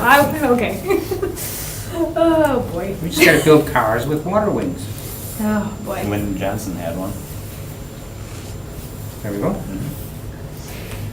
So part of the audit is also looking at what the community's identity and character is. Are there things already happening within the community? I know we have Wild Ones here, you know, that would be advocates potentially. Wild Ones is the, you know, they would like the pollinator species kind of things. But thinking about who are advocates for green infrastructure when you're thinking about it, and who wants, you know, who in the community you can work with to get these things Are going. community gardens good for, would that be considered? Yes, green? they're great. They're a great place to like pilot little things. Like if you imagine at a community garden, I'm actually told them this recently. If you put in like a little shelter and just put like, that has in a picnic table or something, and then put like a little rain barrel on there, so the shelter would catch the water in the rain barrel, it would be a great place for people to like take a break, and then also just an educational type thing. There are more integrated ones in, like, I think I've seen in Detroit where they're actually funneling water maybe from a nearby church to the community garden for using for irrigation. It just But you have depends to on be the- worried about like those heavy metals and stuff if you're coming from it. Like, If it's coming off of a rooftop, it's actually clean water. Yeah. oh, But once it hits the ground is where you start picking up a lot of your pollutants. Yeah. A lot of your heavy metals actually are a result of a combination of vehicle exhaust, which contaminates grit on the roadway, or, believe it or not, your paint. Your pavement marking paint, the yellow is cadmium, and the white oftentimes is zinc. So you're getting heavy metal contamination as snowplows, tires, whatever, so are is there wearing away the anybody looking paint. at maybe changing those kinds of What else are you gonna materials? use for a dye? I don't know. That's. No Okay, one's come up with that, huh? Well, some of these metals are used for pigment and have been for, literally for thousands of years. Don't play in stormwater. Don't let your kids play in stormwater. I think that's the. So that's my problem. Which we've had those, It's tempting. we've I had know. those issues It's too. tempting. I know. Yeah, it's tempting. When we but built the pond it's over at Wilder School, that turned into a popular swimming beach for a while. Okay. Okay, so also the audit thinks about, development. So how does green infrastructure fit into current development pressures? Is it already a built-out city? And you have issues, so you might want to think about different types of green infrastructure that fit that, like planter boxes, shared parking, things like that. Is there still room to grow? Those would be, the audit would look at places for subdivisions and related to like cul-de-sac widths and driveway aprons and those kind of things. So there's green infrastructure in this audit, but it's also about reducing just impervious surfaces in general and like updating standards and trying to reduce the hard surfaces that are contributing to all the stormwater too. It also is, the last part is just, it's really down in the weeds. So it's not just like normal checklists. So we have, in the audit, it has 15 different categories of questions that really you go through and basically that cover permeable materials, parking, landscaping, community outreach and education, zoning. And so these are really a mix though. It's not just public works, this is definitely going into the planning realm and then anybody who touches codes and ordinances in general in the city. Could be code enforcement, building inspection. So then there's a nuanced code ranking. So knowing that like a question isn't going to be a yes or no answer. Say permeable materials, is permeable materials allowed? It could be more complicated than just yes or no. Maybe it's allowed in one part of the code, but then you're required to seal coat something in another part You of the would code. never want permeable all the time? And So- there's a problem with permeable? Well, the cost, I think, is. Oh, wow, right, but, I see. So you need your So you allow- code to, and I get it. part of the code, Okay. if the question was, Right. do you allow permeable surfacing in your Right. alleyways? Maybe it's allowed in some part of the code, but in another part of code, everything has to be seal coated. Kind of defeats the purpose of having something permeable. Right. So the audit takes into account like the answers to the questions. It's not just yes or no. Codes and ordinances are way more complex than that, so it's trying to tease out like nuances within the codes and ordinances like that. If it's not mentioned, the practice isn't mentioned at all, like in definitions or anywhere, then that can actually be a barrier too.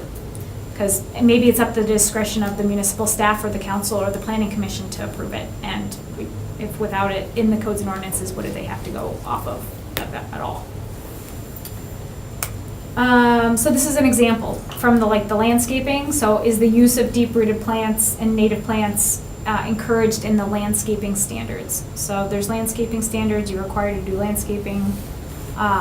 And then you would go through and answer that question of the codes and ordinances and give it a grade, basically. You have all those categories, and then you have basically within those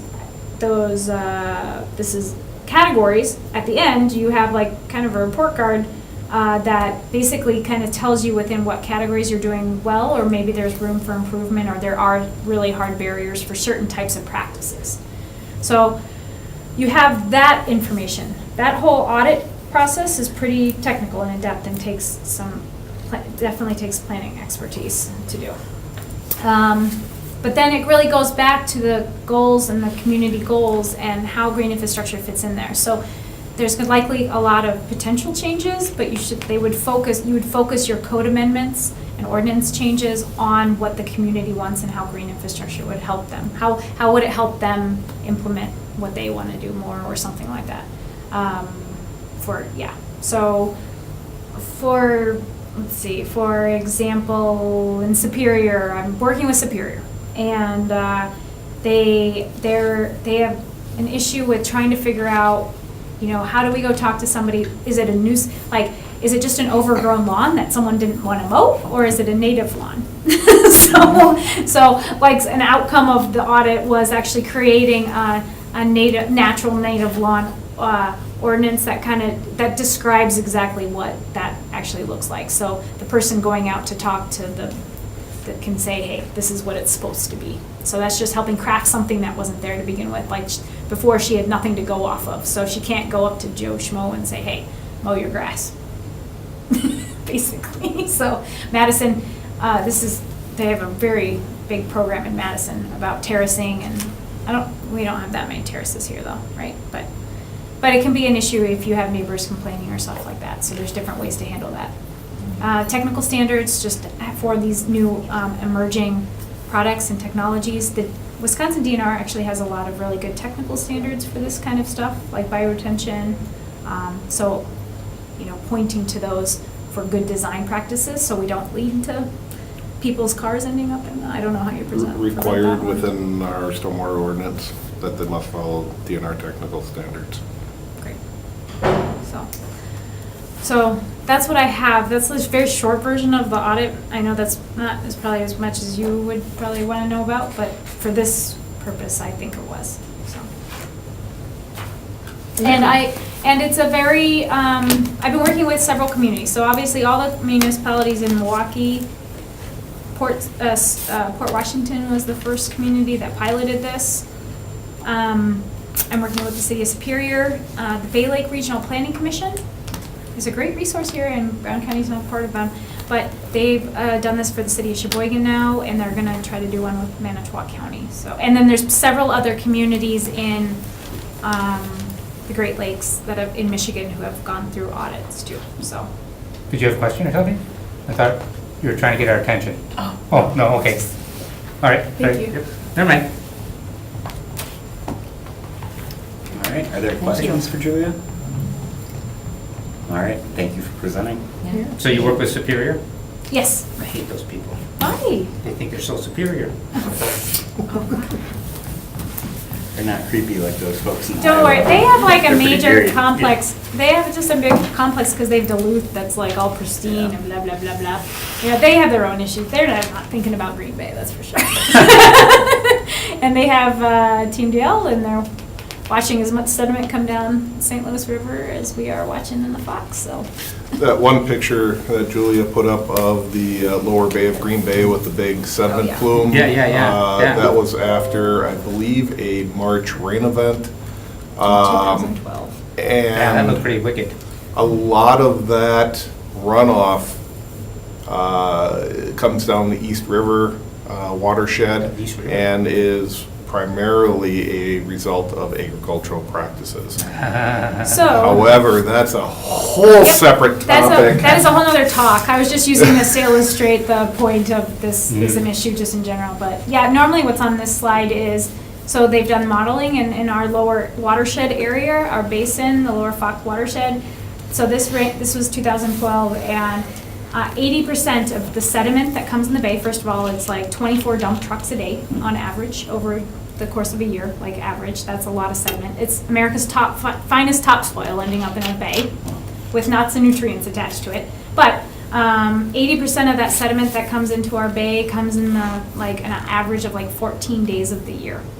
So not like all at once, but think about that. So what is that? Those are large storm events and spring runoff events. So we really need to try to keep the water, we need to get the water in, keep the soil on the ground on the farmers' fields and the water into the ground too. So there's definitely big issues upstream for here. But that doesn't relieve us of our, And we're all in it together.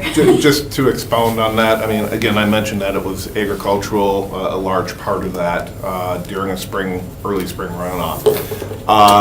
The wastewater treatment plant, New Water, is partnering with the Oneidas and other agencies to do some agricultural practices to basically put in green infrastructure on waterways or small tributaries leading to Duck Creek to try and prevent this from happening.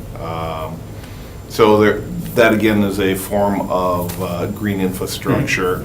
They are looking at taking it out of the pilot program process and expanding that to other agricultural tributaries into the East River, into the Ashwaubenon River watershed, et cetera. So it doesn't necessarily have to be in the greater Green Bay area, but I know Baird's Creek is another big sediment discharger because we do have a lot of agricultural practices in the town of Humboldt that discharge into Baird's Creek, which then run through Green Bay to get to the East River and on out. So, Is there any map that shows the source for all these things?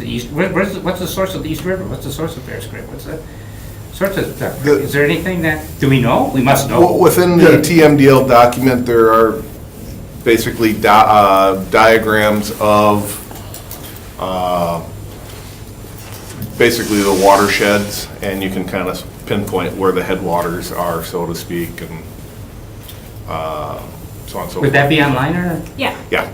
Yeah, you can- On the DNR website, under TMDL, you can bring up the. TMDL. Yep, you can then bring up the Lower Fox River TMDL, and it's about a 250-page document. Oh.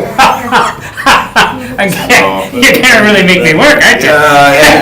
There's various maps in the early part of the document that show the various watersheds. With, I think it's in with the the Smart east, Growth, for too. instance, if you go down into Yeah, the but there's town been a lot of of modeling Holland Yeah. done since, there's just a south of lot of good 96. work on this. Yeah.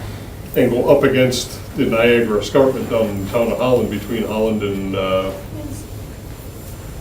trying to remember what's Yeah, there immediately you to go, the east TMDL watershed. of Holland. Right on the escarpment is where the East River Bring starts. up my, there's, let's see if I can find. Huh, Kevin? huh. Well, I mean, this is the map of the Whole TMDL. entire TMDL. So the red ones indicate that it's an impaired water body, that basically the sediment and phosphorus that's going in there is too much, okay, for life, biological life or something, basically. So the TMDL is a pollution budget. It tells you how much you need to reduce it by to meet the limits that the EPA standards set. So, let's see, I know that's a hard one, that's this one, but I think what you want there's a better one that and it's not good because it's obviously, I have a whole nother presentation about this if you want to. Well, just send me the map. Okay. About what? About Bear Creek? But it's gotta be No, more than a about topographical the- map, because about I don't know Green Bay what the water hell that quality. is. No, Green Bay water. There's like an overlay at There's actually 7 sub-watersheds of the TMDL that Green Bay drains into. 7. I don't think I knew that. But generally speaking, if it's flowing into the Fox in Brown County and you're on the east side of the Fox, chase it to the escarpment. Oh. That's the highest spot. Oh. Anything from the backside of the escarpment's going into Lake Michigan watershed. Here you go. So this one, this is this sediment? Because that one's P, so that's phosphorus. So this is showing the darker one is the highest concentrations of where things are coming from. So the upper Plum Kankapot Creek, these are definitely all like ag stuff. Apple Creek is a big one. Upper East, so the East River is a really high loading, we call it hot loading. So it's loading a lot of those stuff in the rivers, these rivers, so. So that must be out by the university then, the escarpment? Yep. Is that right? So that's, And actually, if you take a look at the watershed map, if you were to go back and do an overlay, I'm going to get real deep on you real quick. There is a technical paper from USGS called Pleistocene Geology of Northeast Wisconsin. I think it was published in 1946 by US Geological Survey. If you look at the maximum protrusion of the Green Bay lobe in the last period of Wisconsin glaciation, about 11,000 years ago, it's almost identical to what you're seeing right here. That's where the last remnant of the glacier was. So it hogged out what now is the Fox River Valley. And as it retreated, it turned into a large lake.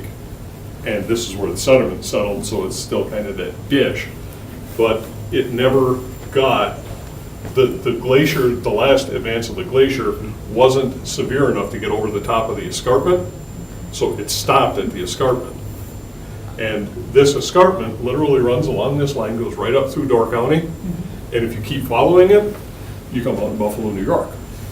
Yeah, it's actually, one of the Niagara most Falls? largest geological. Yeah, okay. Pours over the Niagara Escarpment. It's the same feature. It runs all the way through Canada, goes Niagara across the falls at Niagara. I think it's Buffalo and us. That's think, really interesting. Let's see, I guess there's only, and I just, So- that's not, I know, I Yes. thought there would That's be a the, better one. that's That the was- upper Fox. That Yeah. was a good one. Okay, go ahead. Right there. That's the escarpment. Now, it becomes less pronounced as it crosses through the UP. It's not as radical. You don't see it. But basically what happened, an escarpment is a geologic fault where one block fell and the other one stayed. So it's a bedrock feature where part of it just dropped. That's kind of sad, Cool. separated like that. That's sad. Oh, we want to talk structural geology, we can talk inclines and synclines and structure faults and block failures. Not my fault. I was looking for, I mean, another issue, really, well, I don't know, it's a water quality talk for another Yeah. time. There's so much Okay. behind this, Yep, Yeah. yep. so, And everything that you and we want to do leave feeds before into it's, something else. you know, midnight, so, but, yeah. Our watershed is gigantic, too. It's like 6,500 square miles. So, which goes into Lake Winnebago and then ends up here. So, like 1/3 of all the water of Lake Michigan comes through Green Bay, the Fox River in Green Bay. 1/3 of Lake Michigan? Wow. It's a big, That I would the not- land, yeah, the drains. Wow. We have the biggest, it's huge. So The Fox Wolf watershed is huge. our, yeah. Oops.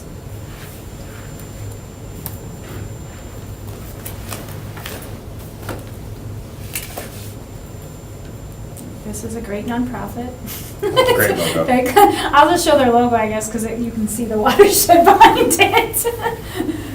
Maybe, I don't know why it would be, there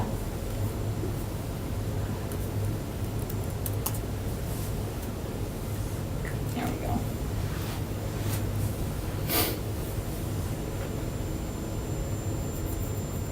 I mean, it's, where am I looking here? Oh, I'll just go back for the sake of time. But, so, there's Green Bay, right here is where we are. Yeah. This is 6,500 square miles, but all that land drains here, goes, and then this, so this is the upper, this is the Wolf River. This is the upper Fox, so that all drains into Lake Winnebago, and then Lake Winnebago drains into the lower Fox. And plus we have Lake Michigan. No. Lake We- I thought you Michigan. said 1/3 of Lake Michigan. With all No, the, all that water. we are on Lake Michigan, you know that, so, Well, yeah, yeah. okay. If you look at Right, okay. the volume But- of water. But I thought Lake Michigan. I thought we were flowing into it, but I was. We are. We Right. are. So, But yeah, 1/3 of all, like, the land of Lake, the I basin of Lake had it Michigan reversed in comes my through. head, Yeah. and that's why I was Okay. kind of thinking that So would be. if you take a look at the inflow, how much water flows into the lake annually, 1/3 of the Third of water the water. inflowing Right. in Okay, comes through this basin. yeah, That's a lot. right. And so But it that's makes why our sense. water quality problems I had are it reversed. challenging, And I thought- to say the least. Something wasn't computing for me. Cool.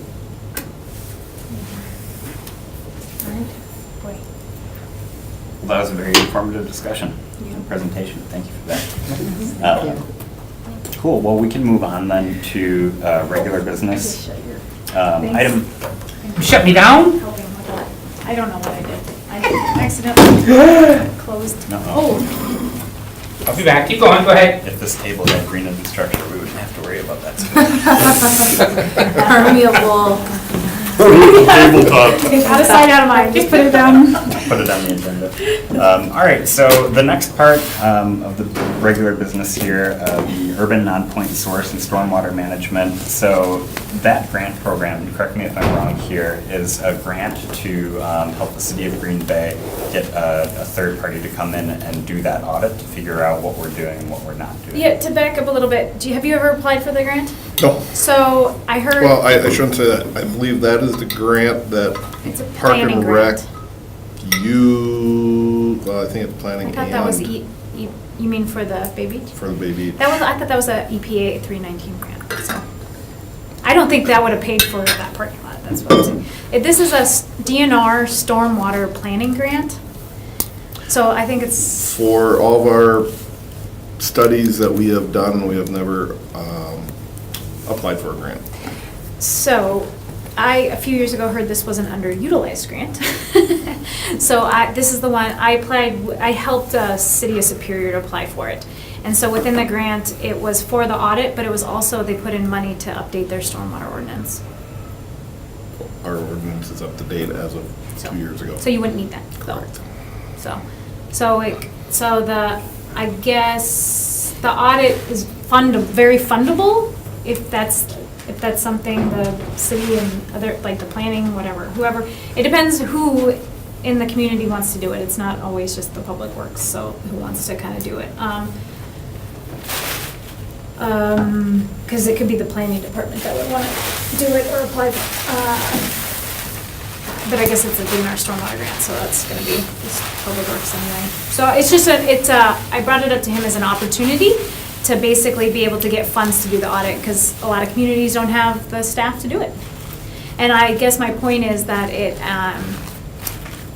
that is of interest to you, then you could also ask for, you could probably pair it with something that you might need done also. So. But in Superior, they use the funding to hire a planning consultant to do the audit for them, basically, and make the recommendations and show them.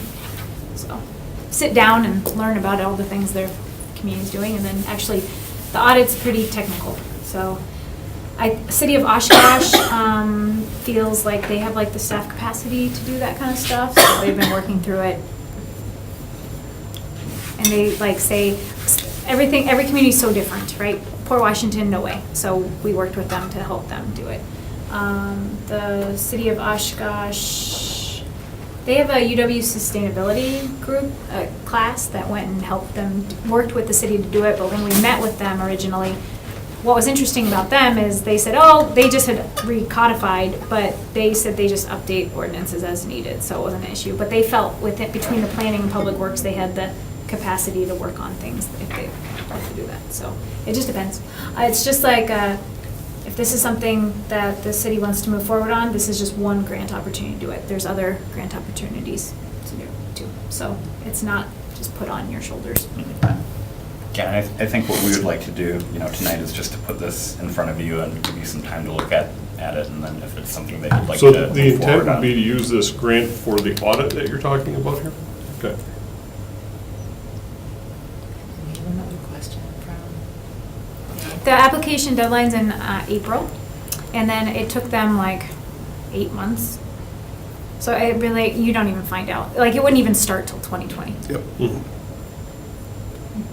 If it was successful grant. But the city does have to apply. It's not like I can apply for the city. I can help write the grant and provide a letter of support and stuff like that. I would just, I don't know I'm just learning about all your program and stuff like that and how it even operates. I was like I said, I got put on the agenda like within the last week, so I wasn't really anticipating this, but communities have reached out to me because they want to do it, and so I'm there to help them figure out how to get it paid for, because this seems to be a fundable type of thing. So I encourage you to think, like, digest all this, and then if there are things that maybe you could use something on, I don't know, like, think about things that you could like leverage into it too. Yeah, so would we need to make a motion Or a to put it in pilot front of you project, that guys could be a good one. to look at it, or do you know, Randy? Motion to refer this to staff. Yeah, all right. I make a motion to refer this up to staff, but before we make the motion, I'd like to make a motion to open the floor. Second, all those in favor? Aye? Opposed? Aye. All right, Alex, do you have a question? Yes, Sure, go ahead. Alex Tran, Supervisor, Round County. So have you approached the county, or has the county approached you to look at what the county has currently and what we can do for the county in general, not just the city of Green Bay? To work cooperatively on stormwater management projects? No, I think for, Oh. for someone from So County I, approach you know, I've been taking this is a fairly new project, like in the year and a half, so I've just been on the road giving presentations about it, so I kind of count on, at this point, I just try to build relationships with different communities, and then who wants to move forward on it, I've been helping them figure it out. So I don't think, you're probably the first person from Brown County that's heard of this. Yeah, because one of the things that I want to do for, in this term is to steer the county towards a more green future. And this is one of the steps in that process. So I just wanted to know if I'd be There's more than something that happy to you- come make a similar presentation at any of your because I'm also meetings. on the PD&T, which is the Planning Development Transportation. Yeah, I can So start there. I I'm more would than love happy. to have you come and talk to our group and see what kind of ordinances we have currently, and then what we can do to update those ordinances to reflect what's going on. I mean, I'm so happy that the city is doing this, but I feel like county is kind of lagging in that aspect, and this is why I'm here, and No. thank you for staff for It was inviting right in me the to slide, I come. didn't notice it. Oh. Yeah, I can give you my contact information, and you can look online too, because you can download this digitally. And I really absolutely. I'd be happy to. Great. All right. Do we need to motion to close the floor? Motion to close the floor. Motion to close the floor, is there a second? Second. All those in favor? Aye. Anybody opposed? All right. Okay, now a so- motion to refer this to staff. So there's a motion to refer the grant proposal to staff, and then at that point, they can figure out if that's something they want to move forward on, and enlist our help if necessary. Is there a second? I'll second it. All right, all those in favor? Aye. Aye. Anybody opposed? All right, great. And then I would just say, if there were a lot, we talked about a lot, but if I'd be more than happy to meet with you separately and just listen and see what your concerns or thoughts are. Yeah, and this is something we would talk with Community and Economic Services about as well. That would be good, yes. Because zoning is another huge part of it. Absolutely, 100%. When was the zoning code updated? How old's the zoning? Oh, that's continuously updated. Yeah, Oh, yeah, good, oh, that's good. yeah. We don't zone out, we zone in. All right, well, with that, going on to the last item on regular business, I guess there's a lot here, but Did we do the first item on regular business? Yes, we Yeah, Yeah, we that's just what you referred just to took care that. of. do refer. Oh, yeah, right, yeah, okay, yep. you made the motion, right? Yes, I'm with you. Great. So, I mean, on this last part, we learned a ton from the city about what y'all are doing in terms of stormwater management, a lot of great practices that aren't really visible to the public. I've definitely learned a lot. We had a great presentation about green infrastructure and our potentials there and the potential grant opportunity to get that audit done. So with this, I guess, last section here, and I know it's getting a little bit late here, let's really take a little bit of time to figure out what our role in the commission could be in terms of highlighting existing projects or identifying potential pilot projects. So if there's any thoughts and takeaways on directions and next steps, I think that would be appropriate. Oh, I think we can cross out that one with the car in it. Yeah. So let's not do that. So you mean how to go forward together? Yeah. Uh, Is this It is for, specifically for stormwater or in green infrastructure? Green or- infrastructure, yeah.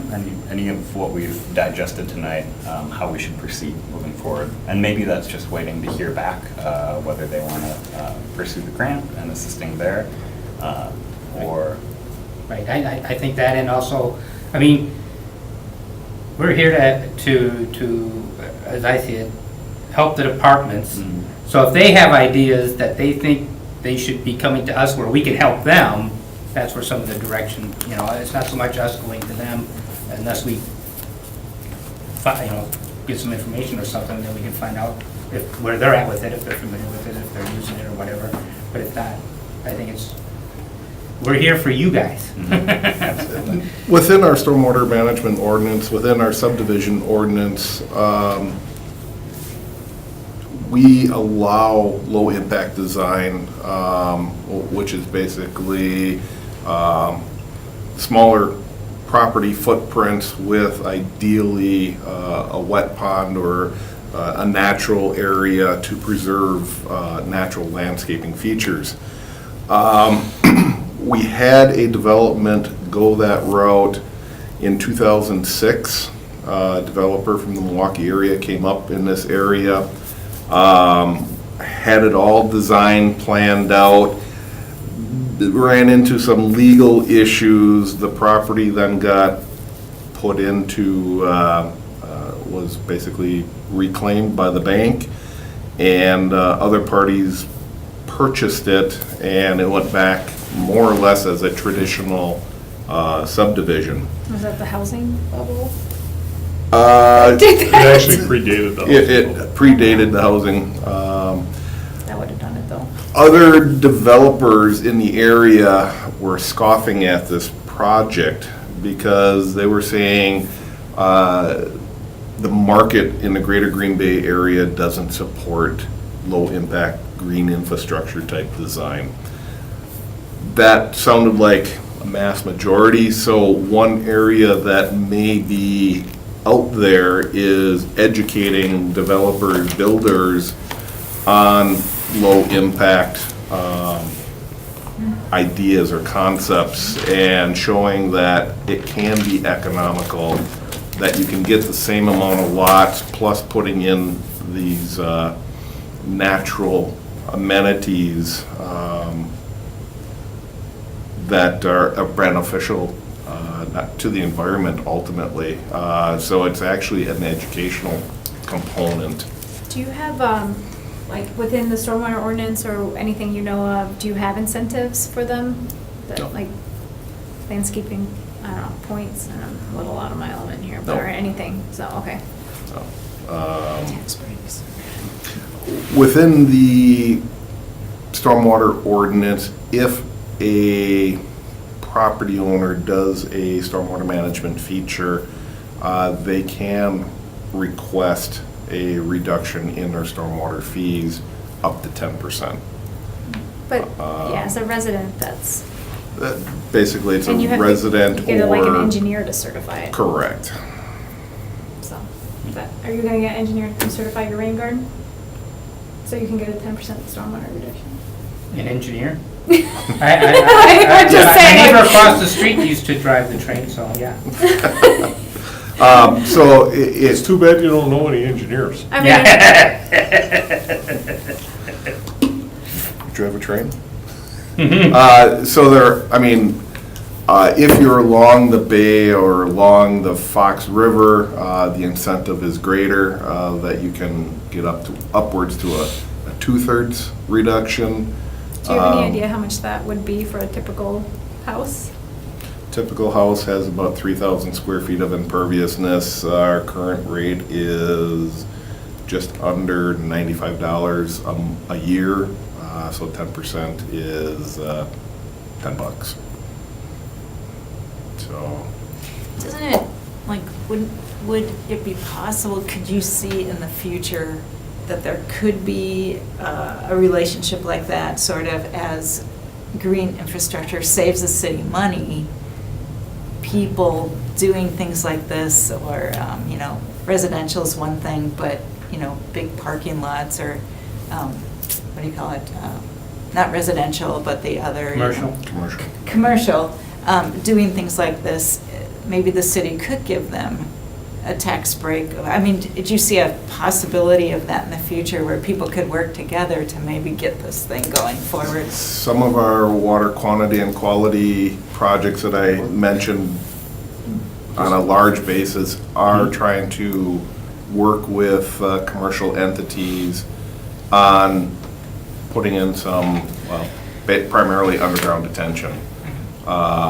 Ideally, because of the restrictions on parking lots, you need so many parking stalls. Well, okay, you have such a big building, you need the parking. Stormwater management is always the last thing to be thought about. And when we redid Military Avenue, part of the consultant's responsibility was to implement biofilters, bioswales, some sort of best management practice in that mile of reconstructed roadway. They left it till the end. Lo and behold, there was no room for stormwater management. So now we're trying to piecemeal, and our ordinances prior to 2001 for the city of Green Bay, get the water off my property as quickly as possible, out of sight, out of mind, not my problem. That was the mentality. Mentality since then, or what we're trying to do is educate people, no, keep the water on your site, treat it, maintain it, let it infiltrate. It's recharging the groundwater for your drinking water. It's removing pollutants.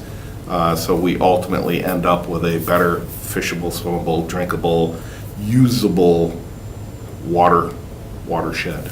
So, but as of right now, are we looking at any type of incentives or things that, no, we're not.